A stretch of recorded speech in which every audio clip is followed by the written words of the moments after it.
Hi, I'm Taylor Yarkowski. We are at West Orlando Firearms Training, otherwise known as WOFT. We've got live fire going on in multiple ranges behind me right now, and we're learning how to be safer and how to protect our families, and it's just awesome out here. Hello, my name is Jorge.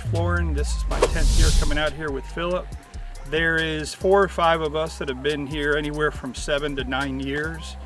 For the same reasons. We want to keep our families safe. We want to learn what we can in a safe environment and hang out with each other as well. My name's Larry. I've been out here for 8 years. I think that was the 2nd or 3rd year.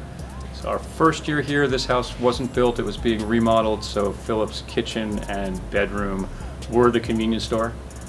So first year doing scenarios when the house wasn't built. People were getting much closer to each other. And you definitely go home with a ton of things to learn. I think every year here, my biggest thing is I come back every year. In between that, I'm working on all the things that became very obvious that I needed to work on, mostly through scenario training, and then others with some of the instructors that are just off the charts on their ability level. So the level of instruction has continued to increase year after year. Philip does a tremendous job of getting the top talent in the industry to come down and teach us. So once we get these world-class shooters and these high-octane people, there's always something that you can pick up from them and improve what you're doing or learn to stay safe in certain situations. This morning I did the carjacking station and the instructors were superb. They want us to stay safe in these situations, and I think if we follow what they teach us, it'll lead us to a much, much safer environment. But at the end of the day, I think the reason why we probably all invest this amount of time and resources is because we want to be able to protect our loved ones, protect ourselves, and more importantly, know how to avoid problems.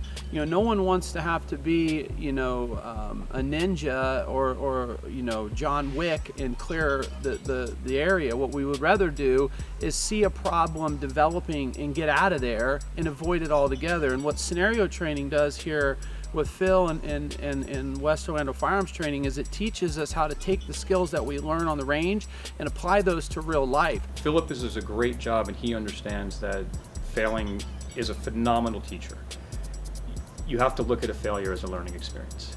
When you succeed, it's awesome, and you got to remember what you did there correctly, and then you move on. But if you're constantly learning, you're going to move past whatever you just succeeded, and you're going to go up to the next level, and you're going to fail again. You really get a good sense of what it feels like to get scared, to have your adrenaline dump, to have Murphy's Law happen and you fumble something, you flip. Everything you work it through in your head does not work out when your adrenaline dumps and you get scared, and there's all kinds of pieces to the puzzle that you don't control. So that's why scenario training to me has really become the most important part of my training. And when I can be around these kind of people in this environment with the instruction of the levels that Phil brings out here, it is priceless, and I'm telling you, if you come and do it the first time, it will change your life forever, and it will certainly change your training focus forever, hands down. The courses are incredible, and I strongly recommend for anybody to come out and just experience it, because it's one thing hearing it from us, but just come experience the course one time, and I think you'll be hooked. And who knows, you may be the next 10-year person here.